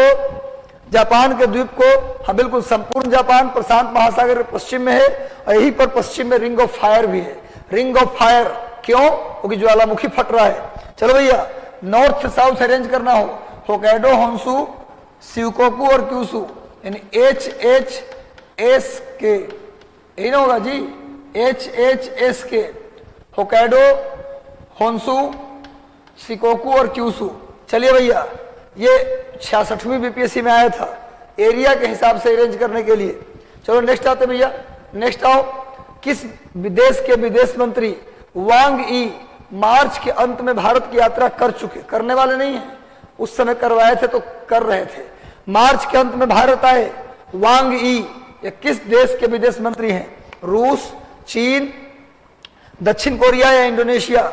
सब लोग उत्तर दीजिए। प्रियंका सिंह, नुसरत जहां, सपना चौहान, सुमित कुमार, आदित्य कुमार, दुष्यंत कुमार, नीतू कुमारी, अंजलि, आदित्य, प्रिया, चंचल, अंकित, अजय जी, सभी लोग जल्दी से उत्तर दीजिए। Joe Biden, Putin, Boris Johnson, सभी लोग जल्दी उत्तर दीजिए। विदेश मंत्री वांग ई, ये चीन के विदेश मंत्री हैं, ये चीन के विदेश मंत्री हैं। चीन के राष्ट्रपति कौन है? Xi Jinping. चीन के राष्ट्रपति शी जिनपिंग और चीन के प्रधानमंत्री ली केकियांग। चीन के प्रधानमंत्री ली केकियांग और चीन के राष्ट्रपति शी जिनपिंग। विदेश मंत्री वांग ई। विदेश मंत्री कौन है जी? वांग ई। चलिए नेक्स्ट आइए, नेक्स्ट आइए। यही विदेश मंत्री चीन के हैं, भारत की यात्रा पर आए थे। चीन के राष्ट्रपति शी जिनपिंग और चीन के प्रधानमंत्री ली केकियांग। चलिए नेक्स्ट आते हैं, नेक्स्ट आइए। शतरंज की वैश्विक संचालन संस्था फीडे ने किस देश पर प्रतिबंध लगा दिया है? अब समझ ही रहे कौन करेगा, किस पर प्रतिबंध होगा। ये क्वेश्चन गलती हुआ तो सोच लो क्या कर देंगे भैया। फीडे शतरंज की वैश्विक संस्था एक महामैराथन सीरीज जीएस का लाइए सर जी। जीएस फैशन बिल्कुल लाएंगे, पायल झा, जीएस फैशन, पुष्पा कुमारी, सभी लोग के लिए एक मैराथन लाएंगे। 500 प्रश्नों की series, history, geography, polity, economy. आप लोग टेंशन ना लो, थोड़ी सी पढ़ाने उड़ाने में व्यस्त रहता हूं, लेकिन मैं कोशिश करूंगा कि वो सब करूं 8 तक, ताकि 8 को आप जाएं तो ये बन बोले कि सर मत पूछिए, 100 क्वेश्चन डायरेक्ट सीरीज से लड़ा है। चलो भैया, ये रूस और किस पर करेगा जी? बेलारूस। रूस और यही दोनों दोस्त हैं, ये दोनों दोस्त हैं। रूस और बेलारूस पर प्रतिबंध लगाया है। शतरंज की वैश्विक संस्था रूस और बेलारूस पर प्रतिबंध लगाया है। आगे आइए। आईसीसी द्वारा जारी सर्वश्रेष्ठ टेस्ट रैंकिंग में भारतीय टीम के किस खिलाड़ी को चौथा स्थान मिला है? आईसीसी के बेस्ट टेस्ट क्रिकेट रैंकिंग में भारत के किस खिलाड़ी को चौथा स्थान मिला है? केएल राहुल, ऋषभ पंत, जसप्रीत बुमराह या विराट कोहली? किस खिलाड़ी को मिला है टेस्ट रैंकिंग में? सर करंट की बुक कुरियर हो जाएगा। स्नेहा सजल, एक्चुअली टेलीग्राम ग्रुप है हमारा, 3 ग्रुप है। एक का नाम है मिशन आईएएस, दूसरे का मिशन 50 आईएएस और तीसरे का नाम है doctor Ranjit Kumar Singh sir IAS. ये तीनों को आप ज्वाइन कर लीजिए। वहां पर इसका सॉफ्ट कॉपी डला हुआ है, उसका प्रिंट आउट निकलवा लीजिएगा। जितना पैसा कुरियर का लगेगा उससे कम पैसा में जेरोक्स हो जाएगा। काहे चिंता करते हैं? अब वो तो हार्ड कॉपी तो कल शाम को मिलेगा, सॉफ्ट कॉपी जो है ना वो आज डाल दिया गया है, इसलिए चिंता मत करिए। सॉफ्ट कॉपी वाले को पहले दिया गया है, कल एनी। चलो भैया देखो, भारतीय टीम के जसप्रीत बुमराह, क्या आंसर होगा? जसप्रीत बुमराह, ये टेस्ट क्रिकेट में इनको चौथा स्थान मिला है। जसप्रीत बुमराह, सामने में इनका चित्र भी दिया हूं, एक फास्ट बॉलर है जसप्रीत बुमराह, मुझे कल मिल गया। अच्छा पुतिन जी, चलो सब लोग कल आके शाम को 4 बजे कलेक्ट कर लीजिएगा मैगजीन कल सुबह मिलना था, लेकिन कल शाम को मिलेगा। 4-5 बजे के पास आ जाइएगा, आपको मिल जाएगा। चलो भैया सामने आते हैं अगले प्रश्न पर। हाल ही में कर्मयोगी मिशन के तहत लाल बहादुर शास्त्री प्रशासनिक अकादमी में कॉमन फाउंडेशन कोर्स की शुरुआत की गई है। लाल बहादुर शास्त्री प्रशासनिक अकादमी कहाँ है? देहरादून, मसूरी, हैदराबाद या माउंट आबू? जो लोग पढ़ाई करता है, प्रश्न का उत्तर गलती मत लगाना। कोई एनी पत्रिका नहीं करना होगा ना, बिल्कुल नहीं। कोशिश तो यही किया गया है कि मिशन 50 की जो मैगजीन है ना वो एनफ रहे। चलो, लाल बहादुर शास्त्री प्रशासनिक अकादमी कहाँ है? जल्दी बताओ। ये प्रश्न गलती किए तो रियल में आप तैयारी नहीं कर रहे हो। तैयारी करते हो यदि आईएएस का, तो ये प्रश्न का उत्तर गलती नहीं होना चाहिए। आपकी ट्रेनिंग आईएएस बनने के बाद, यूपीएससी क्वालिफाई करने के बाद आपकी ट्रेनिंग कहाँ होगी? मसूरी में। सिर्फ आईएएस की नहीं, आईएएस की ट्रेनिंग परमानेंट मसूरी में होती है, लेकिन 2-3 महीने के लिए यूपीएससी में जितने लोग क्वालिफाई करते हैं उनको मसूरी जाना होता है। आप आईपीएस भी बनोगे ना तो आपका ट्रेनिंग होगा हैदराबाद में, लेकिन 2-3 महीने के लिए आपको वहां रहना पड़ेगा मसूरी में। लेकिन जो यदि आपको प्रॉपर आईएएस मिलता है तो फुल टाइम आपको मसूरी में ही ट्रेनिंग दी जाएगी। चलो भैया, तो कोशिश करना है कि मसूरी तक पहुंचा जाए। यदि उम्र बचा है तो कोई दिक्कत नहीं है। हाल ही में बेसिल राजपक्षे, जितना राजपक्षे है ना, ये डुबा दिए श्रीलंका को। ये राजपक्षे लोग डुबा दिए। प्रधानमंत्री तो उसी परिवार का, राष्ट्रपति तो उसी परिवार का, वित्त मंत्री उसी परिवार का, एक परिवार के 10 गो मंत्री। परिवारवाद ने श्रीलंका को डुबा दिया। चीन ने तो डुबाया है, चीन ने तो डुबा ही दिया, कोई दिक्कत नहीं है। लेकिन परिवार के पास राष्ट्रपति, प्रधानमंत्री, रक्षा मंत्री, गृह मंत्री, वित्त मंत्री सब एक ही परिवार से। जहां राजपक्ष लगा है समझो सब एक ही परिवार के। यही परिवारवाद का नतीजा होता है। तो भैया बेसिल राजपक्षे ये किस देश के हैं भैया? ये श्रीलंका के हैं। नाम से ही लग रहा है श्रीलंका। श्रीलंका सही उत्तर होगा, नोट कर लीजिए। बेसिल राजपक्षे का मैंने चित्र भी लिया होगा, ये देखिए बेसिल राजपक्षे है। चलिए नेक्स्ट आइए अगला। IS 10-500 रेशियो 2012 और IS 17-48:2 ये मानक भारतीय मानक ब्यूरो द्वारा किस विषय के लिए तैयार किया गया है? IS मानक इतना और इतना, ये क्रमशः किसके लिए है? जल आपूर्ति जल प्रणाली योजना, विद्युत आपूर्ति योजना, खाद्यान्न आपूर्ति या खाद्यान्न आपूर्ति योजना, या दवाई आपूर्ति योजना? किसके लिए ये मानक किसके लिए तैयार किया गया है? जल्दी बताइए। IS 10,500:2012 और 17,482:2020 ये किसके लिए तैयार किया गया है?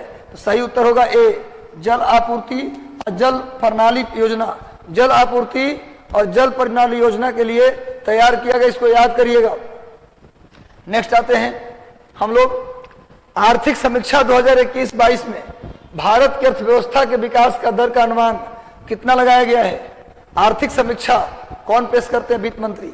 बजट पेश करने के एक दिन पहले आर्थिक समीक्षा पेश की जाती है।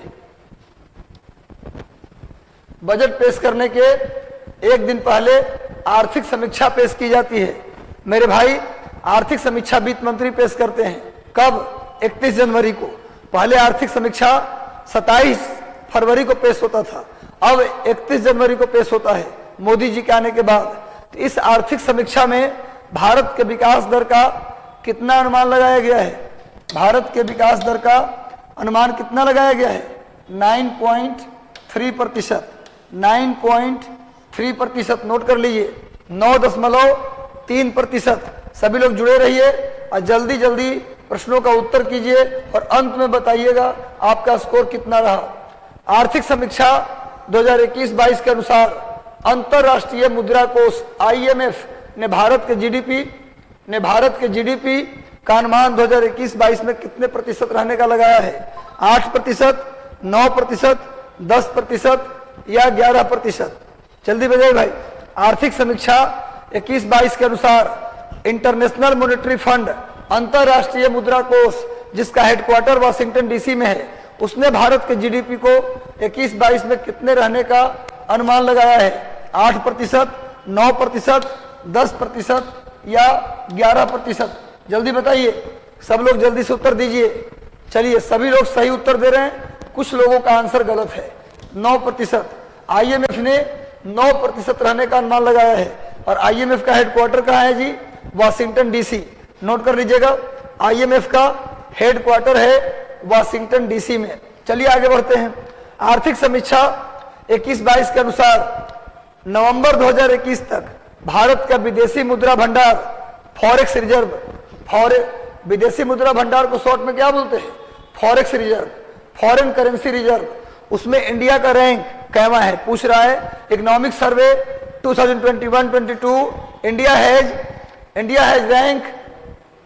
Has which rank in foreign currency reserve? Foreign currency reserve के अनुसार भारत कैवा स्थान पे है भाई? इसका सही उत्तर होगा चौथा। क्या सही उत्तर होगा भैया?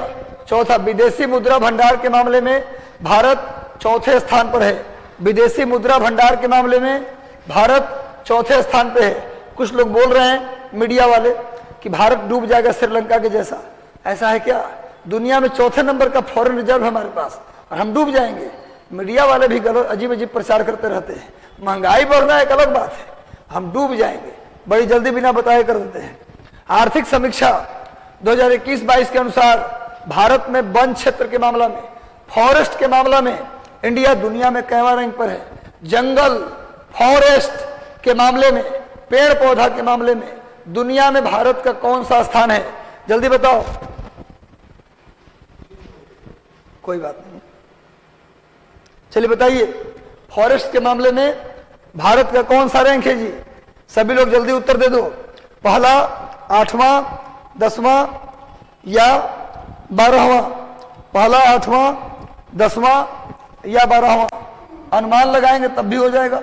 सही उत्तर होगा 10वां स्थान। भारत का फॉरेस्ट के मामले में दुनिया में 10वां स्थान है।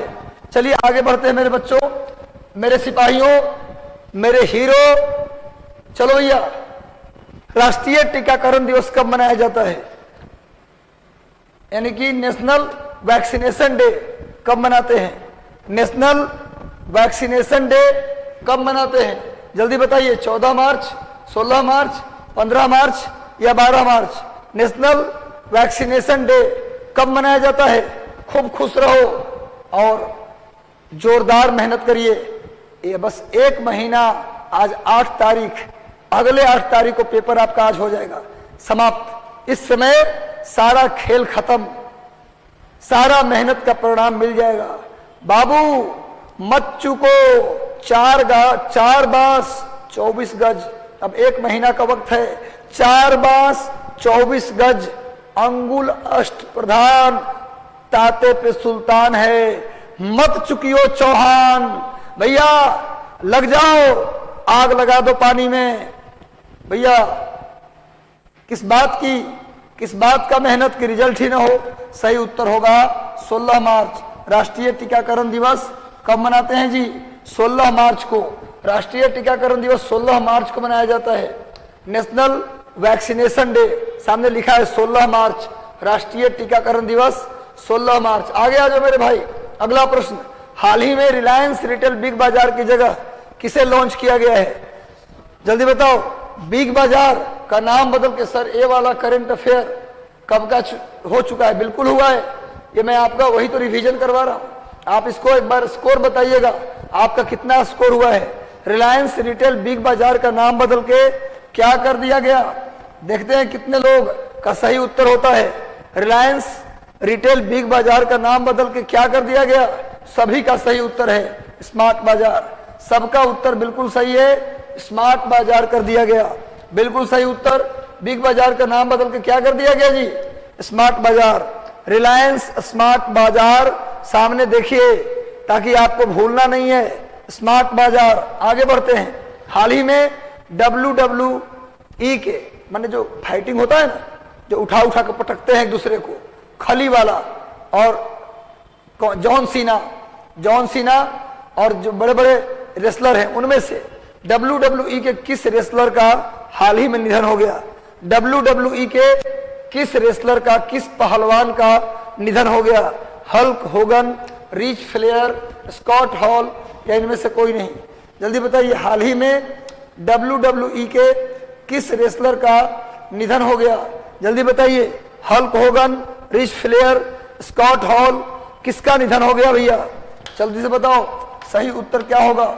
सही उत्तर होगा स्कॉट हॉल। सही उत्तर क्या होगा जी? स्कॉट हॉल का निधन हो गया। बिल्कुल सही। अपना स्कोर काउंट करते चलना मेरे भाइयों। स्कॉट हॉल का निधन हो गया। देखिए सामने स्कॉट हॉल साहब है, ये WWE के रेसलर थे, इनका निधन हो चुका है। देखिए सामने खड़े हैं ये। चलिए आगे बढ़ते हैं हम लोग। हाल ही में जारी रिपोर्ट के अनुसार किस राज्य का मदर मोर्टेलिटी रेट, मातृत्व मृत्यु दर को अंग्रेजी में क्या बोलते हैं? मदर मोर्टेलिटी रेट किस राज्य का सबसे कम आया है? मदर मोर्टेलिटी रेट कौन से राज्य का सबसे कम है? कौन से? धर्मेंद्र प्रधान ने बिरसा मुंडा नामक पुस्तक का विमोचन किया। बिल्कुल सही। चलिए चलो भाई बताओ, मातृत्व मृत्यु दर, जल्दी बोलो, मातृत्व मृत्यु दर अनुपात सबसे कम किस राज्य का है? सही उत्तर क्या होगा जी? केरल। होना भी चाहिए। सबसे पढ़ा लिखा काम करने वाला राज्य कौन है? जुमला वाला राज्य नहीं ना है जी, कि मच्छर भी मारे तो मुमकिन है कर दिए, तो मुमकिन है वाला राज्य नहीं है। ये लोग काम करते हैं, दिल्ली काम करता है। चलो भैया, मातृत्व मृत्यु दर सबसे कम कौन है? कहाँ का है? केरल। और सबसे ज्यादा सेक्स रेशियो भी कहाँ है? केरल में। चलिए आगे बढ़ते हैं। हाल ही में भारत का पहला वर्ल्ड पीस सेंटर कहाँ स्थापित किया गया? भारत का पहला वर्ल्ड पीस सेंटर कहाँ स्थापित किया गया? जल्दी बताइए। हाल ही में भारत का पहला वर्ल्ड पीस सेंटर कहाँ स्थापित किया गया? जल्दी बताइए। जयपुर, ग्वालियर, गुरुग्राम या इनमें से कोई नहीं? वर्ल्ड पीस सेंटर, मैं हिंट करता हूं, बता देना भैया। इंटरनेशनल सोलर अलायंस का जहां सचिवालय है वहीं स्थापित किया गया। जल्दी बताओ, सही उत्तर होगा गुरुग्राम। इंटरनेशनल सोलर अलायंस का सेक्रेटेरिएट, सचिवालय भी कहाँ है? गुरुग्राम में। इंटरनेशनल सोलर अलायंस में कुल कितने मेंबर हैं अभी? 103। उसकी स्थापना 2018 में किया गया था। भारत के प्रधानमंत्री श्री मोदी और फ्रांस के राष्ट्रपति इमैनुअल मैक्रोन, इन दोनों ने मिलकर इंटरनेशनल सोलर अलायंस की स्थापना की, सोलर एनर्जी को बढ़ावा देने के लिए। वर्तमान में उसमें 103 मेंबर हैं और उसका सचिवालय गुड़गांव में है। और पहला वर्ल्ड पीस सेंटर भी कहाँ खुला है? गुड़गांव में। गुड़गांव का ही नाम बदल के गुरुग्राम कर दिया गया। चलिए नेक्स्ट आते हैं। हाल ही में CII कॉन्फेडरेशन ऑफ, CII का मतलब confederation of Indian industry, confederation of Indian industry में पश्चिमी क्षेत्र का चेयरमैन किसे बनाया गया है? CII के पश्चिमी क्षेत्र का चेयरमैन किसे बनाया गया? अजय भूषण, रंजीत रावत, सुनील चौरड़िया, इनमें से कोई नहीं? बुक मिल गया टेलीग्राम पे? बिल्कुल, टेलीग्राम पे डला हुआ है सारा बुक। चलो भाई, कोई मटेरियल यदि आपको चाहिए, आप लोग को कोई चीज ऐसा जो आपको कहीं नहीं मिल रहा है, तो आप यहाँ मैसेज कर सकते हैं, मैं आप लोग के लिए अवेलेबल करवाऊंगा। चलो भैया, तुम हो तो हम हैं, वरना हम क्या हैं? तुम हो तो हम हो, वरना हम क्या है भैया? लेकिन मेहनत करिए। सही उत्तर होगा सुनील चौरड़िया। सही उत्तर क्या होगा जी? सुनील चौरड़िया। चलिए नेक्स्ट आइए, अगले प्रश्न में हम लोग आते हैं। नेक्स्ट आइए। हाल ही में किस राज्य के पूर्व राज्यपाल सुश्री कुमुदबेन जोशी का निधन हो गया है? किस राज्य के फॉर्मर गवर्नर कुमुदबेन जोशी, कहाँ की गवर्नर थी, इनका निधन हो गया है? पूछ रहा है कहाँ की गवर्नर थी? जल्दी बताइए। प्रियंका सिंह, प्रीतम लॉ स्टूडेंट, पूनम कुमारी, निकिता कुमारी, प्रवीण कुमार, जेनिफर विनगेट, निशा कुमारी, सभी लोग जल्दी से जुड़ जाओ, जल्दी से मेरे भाई। हाल ही में किस राज्य के पूर्व राज्यपाल सुश्री कुमुदबेन जोशी का निधन हो गया? सही उत्तर होगा आंध्र प्रदेश। आंध्र प्रदेश की 3 राजधानी, आंध्र प्रदेश के 3 राजधानी विशाखापत्तनम, अमरावती और कर्नूल। आंध्र प्रदेश की 3 राजधानी विशाखापत्तनम और अमरावती और कर्नूल। आंध्र प्रदेश की पुरानी राजधानी कर्नूल। आंध्र प्रदेश की सबसे पहले जब आंध्र प्रदेश बना था ना, भाषा के आधार पर बनने वाला पहला राज्य आंध्र प्रदेश, और जब आंध्र प्रदेश बना था उस समय उसकी राजधानी थी कर्नूल, लेकिन बाद में हो गया हैदराबाद। लेकिन जब तेलंगाना 2 जून 2014 को आंध्र प्रदेश से अलग हुआ तो तेलंगाना की राजधानी बना दी गई हैदराबाद और आंध्र प्रदेश को नया राजधानी बनाना पड़ा। तो आंध्र प्रदेश ने 3 राजधानी बनाया, विशाखापत्तनम, कर्नूल और अमरावती। वर्तमान में आंध्र प्रदेश के मुख्यमंत्री जगन मोहन रेड्डी हैं। जगन मोहन रेड्डी जिनके पार्टी का नाम है YSR कांग्रेस। चलो भैया, तो आंध्र प्रदेश की कुमुदबेन जोशी राज्यपाल थी, पहले उनका निधन हो गया। सामने कुमुदबेन जोशी का मैंने चित्र भी लिया है, आंध्र प्रदेश के फॉर्मर गवर्नर कुमुदबेन जोशी। आगे आइए, नेक्स्ट ज्योग्राफी का नोट्स मिलेगा पीटी के लिए। देखता हूं, कोशिश करूंगा कि पीडीएफ के फॉर्म में ज्योग्राफी का नोट्स भी आपको दिलवा दूं। चिंता मत करो, सब मिलेगा। ये मिशन 50 सिर्फ एक उद्देश्य के लिए बना है कि विद्यार्थियों का काम आसान किया जाए, उन्हें सफलता तक पहुंचाया जाए, सपना पूरा करने के लिए उनके शहर तक पहुंचा जाए। जरूरी नहीं को पटना है, आप कहीं बैठे हो, आपकी सफलता की चिंता हमें है। चलो भैया, बिम्स्टेक शिखर सम्मेलन की मेजबानी कल भी बताया था, अब हो गया। कौन गया है? भूटान, बांग्लादेश, श्रीलंका। और 21वां शिखर सम्मेलन है, कल बताया था ना जी, 21वां शिखर सम्मेलन है। जल्दी बोलो, बिम्स्टेक का ये कौन सा शिखर सम्मेलन है? जल्दी बताओ, कौन सा? जल्दी लिखो, कौन सा शिखर सम्मेलन है जी? 5वां, बिल्कुल सही, निकिता ने सही उत्तर दिया है, 5वां शिखर सम्मेलन है। ये 5वां शिखर सम्मेलन है, नोट कर लीजिए। श्रीलंका, कौन मेजबानी किया है जी? श्रीलंका। और मंत्री स्तरीय सम्मेलन कहाँ हुआ है? बिम्स्टेक का मंत्री स्तरीय सम्मेलन कहाँ हुआ है? ये काठमांडू में हुआ है।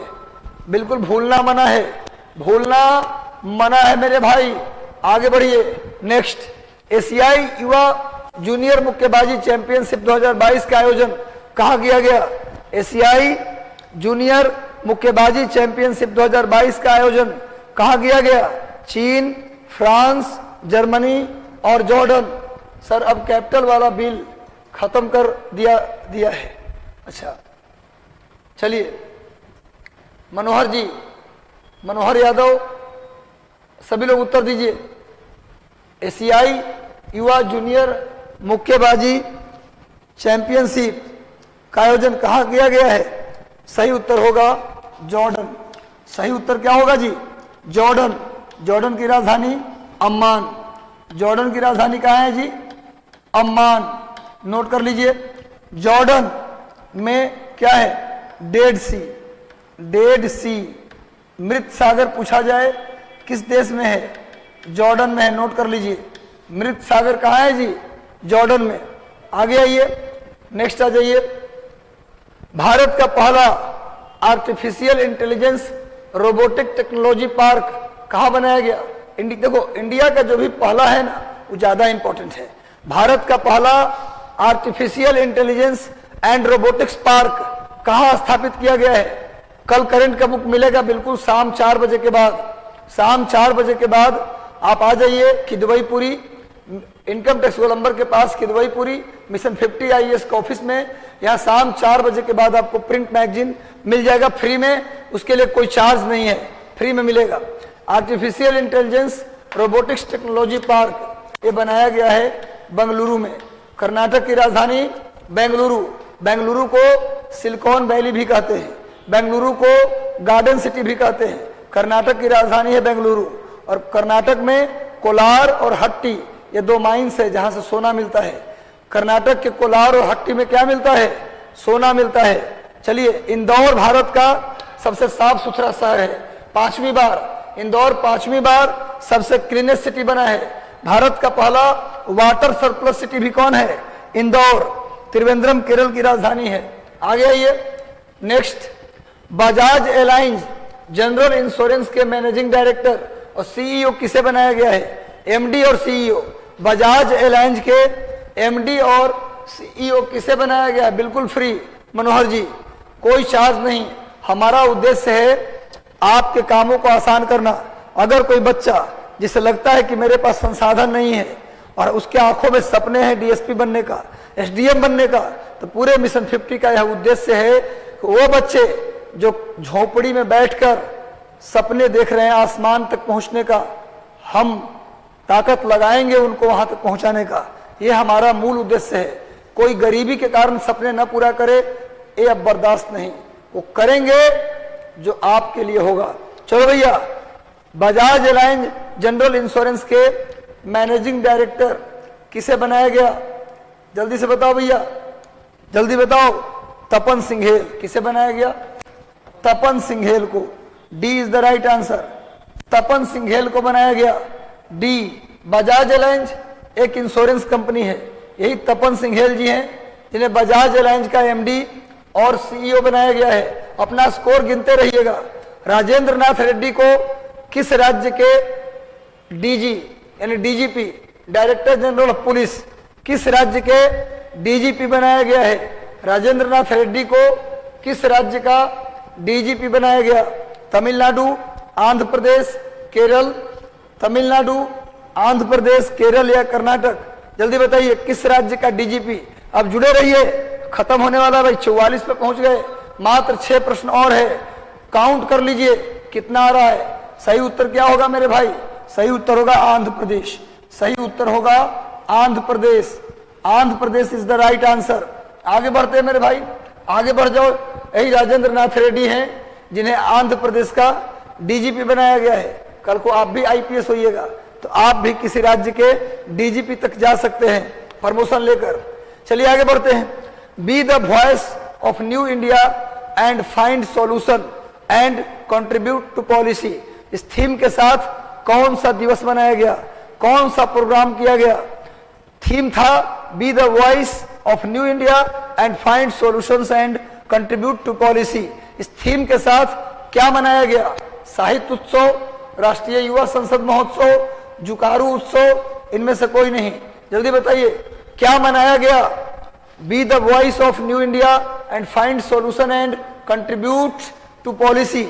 इस थीम के साथ राष्ट्रीय युवा संसद महोत्सव मनाया गया। ये कौन सा संस्करण था? तीसरा, नोट कर लीजिएगा। इससे पहले 2 बार हो चुका है। कहाँ हुआ? दिल्ली में। इसका आयोजन कहाँ हुआ? दिल्ली में। ये कौन सा संस्करण था भाई? तीसरा। इसका थीम क्या था? Be the voice of new India and find solution and contribute to policy. चलिए, ये तीसरा संस्करण था, ये भी नोट कर लीजिएगा। आगे आइए नेक्स्ट। निम्नलिखित में से किस फिल्म ने 75वें बाफ्टा अवार्ड में उत्कृष्ट ब्रिटिश फिल्म का कैटेगरी अवार्ड जीता है? Outstanding British film category award किसे दिया गया है? After Love, the Power of the Dog, King Richard या वेस्ट साइड स्टोरी? बाफ्टा, 75वां बाफ्टा अवार्ड। बाफ्टा अवार्ड कौन सा, ये भी याद रखिएगा। ये कौन सा बाफ्टा अवार्ड है? कभी कभी ये भी पूछ लेता है। 75वां है। इसमें outstanding British film category award किसे दिया गया? After Love, the Power of the Dog, King Richard या वेस्ट साइड स्टोरी? चलिए भैया, सही उत्तर होगा the Power of the dog. The Power of the dog सही उत्तर होगा the Power of the dog. चलिए आगे बढ़ते मेरे भाई, आगे बढ़ जाइए। नेक्स्ट आइए। नदियों के लिए अंतर्राष्ट्रीय कार्य दिवस 2022 की थीम क्या है? नदियों के लिए अंतर्राष्ट्रीय कार्य दिवस 2022 की थीम बताइए। Right of river, the importance of river for biodiversity, women, water and climate change या वैल्यूएबल वाटर। नदी के लिए अंतर्राष्ट्रीय कार्य दिवस का थीम क्या था? क्वेश्चन पूछ रहा है। नदी के लिए अंतर्राष्ट्रीय कार्य दिवस का थीम क्या है भैया? तो सही उत्तर होगा द इंपॉर्टेंस ऑफ रिवर। हमने कहा है कि जब क्वेश्चन का उत्तर ना पता चले तो जो सबसे बड़ा आंसर हो उसको लगाइए, ज्यादा चांस है सही होने का। ऐसा भी नहीं कि सही हो जाएगा, लेकिन ज्यादा चांस है कि सही रहता है। The importance of river and biodiversity, इसका थीम है, नोट कर लीजिए। चलिए नेक्स्ट आइए, आगे आगे आ जाओ। नेक्स्ट, हाल ही में किसने योग महोत्सव का उद्घाटन किया? आपको पता है ना, इस साल 8वां योग महोत्सव मनाया जा रहा है। योग दिवस की शुरुआत इंडिया में कब किया गया, पूरे दुनिया में कब किया गया? 2015 में। 2015 पहली बार योग दिवस कब मनाया गया? नोट कर लो, 21 जून को।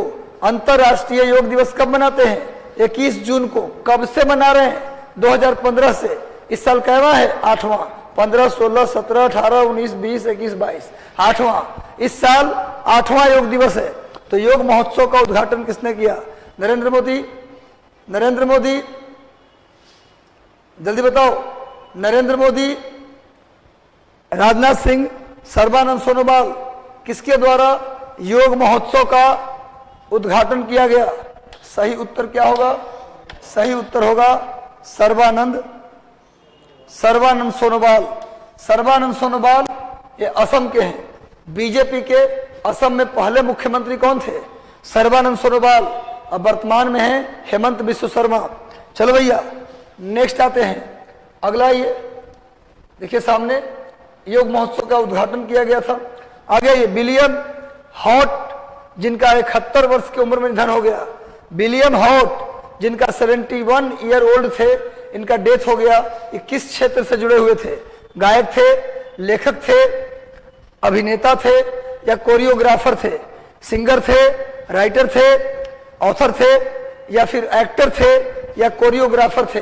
बताइए। विलियम हॉट, जिनका 71 साल की उम्र में निधन हो गया। सब लोग अपना स्कोर बताना, अंत में सभी लोग अपना अपना स्कोर बताइएगा, किसने कितने प्रश्न किए। भैया सही उत्तर होगा, ये क्या थे? विलियम हॉट, जिनका निधन हो गया। ये अभिनेता थे, ये एक्टर थे। क्या थे भैया? ये थे एक्टर, अभिनेता थे, जिनका निधन हो गया। आगे आइए नेक्स्ट, देखो सामने विलियम हॉट, जिनका निधन हुआ है, ये एक अभिनेता थे। नेक्स्ट आइए आगे, लास्ट प्रश्न, आज का अंतिम सवाल। सब लोग बताएगा आपको आज का सेशन कैसा लगा, रिवीजन स्पेशल क्लास आपको कैसा लगा, आप बताइएगा। और अगर आपको सॉफ्ट कॉपी चाहिए करंट अफेयर का तो डाल दिया गया है। टेलीग्राम ग्रुप है मिशन 50 IAS, मिशन IAS और doctor Ranjit Kumar Singh sir IAS, इसमें डाल दिया गया है। उसको जल्दी से ज्वाइन कर लीजिए, वहां आपको सारा PDF करंट का मिल जाएगा। चाहे तो प्रिंट आउट करवा लीजिए। आज जो लोग पटना में हैं वो फिजिकली इनकम टैक्स कोलंबर आ जाइए, अंदर की दवाईपुरी में जैसे इंटर करेंगे सामने मिशन 50 आपको दिखेगा। सेकेंड फ्लोर पे ऑफिस है, आ जाइएगा। यहाँ फ्री ऑफ कॉस्ट 10,000 कॉपी आ रहा है, फ्री ऑफ कॉस्ट आपको वो मिल जाएगा। शाम को 4 बजे के बाद आइएगा। चलो भैया सभी लोग उत्तर दीजिए। ब्रैड रेनॉल्ट, जिनका निधन हो गया, ये पत्रकार थे, फिल्म निर्माता थे। इनका संबंध किस देश से है? ब्रैड रेनॉल्ट का संबंध किस देश से है? सभी लोग बिल्कुल सही उत्तर दिए हैं। अंत भला तो सब भला, all is well that ends well, C is the right answer. Ukraine के पत्रकार और फिल्म निर्माता थे ब्रैड रेनॉल्ट, जिनका निधन हो गया। यूक्रेन की राजधानी कीव। यहाँ के कौन थे राष्ट्रपति? Vladimir Zelensky. चलो भैया कैसा लगा सेशन? एक बार सेशन अच्छा लगा तो बगल में लाइक बटन है, बगल में लाइक, बिना लाइक के कोई नहीं जाएगा। लाइक बटन है बगल में, लाइक कर दो, जल्दी से सेशन को लाइक कर दो, शेयर कर देना सेशन को। चैनल पर नए हो तो सब्सक्राइब कर लेना, बेल आइकन दबा देना। चलिए मिलते हैं कल एक बेहतरीन सेशन के साथ। तब तक के लिए शुभ रात्रि, शुभकामनाएं। खुश रहो, स्वस्थ रहो, खाओ पियो, मस्त रहो, खूब एनर्जी से पढ़ाई करो। धन्यवाद।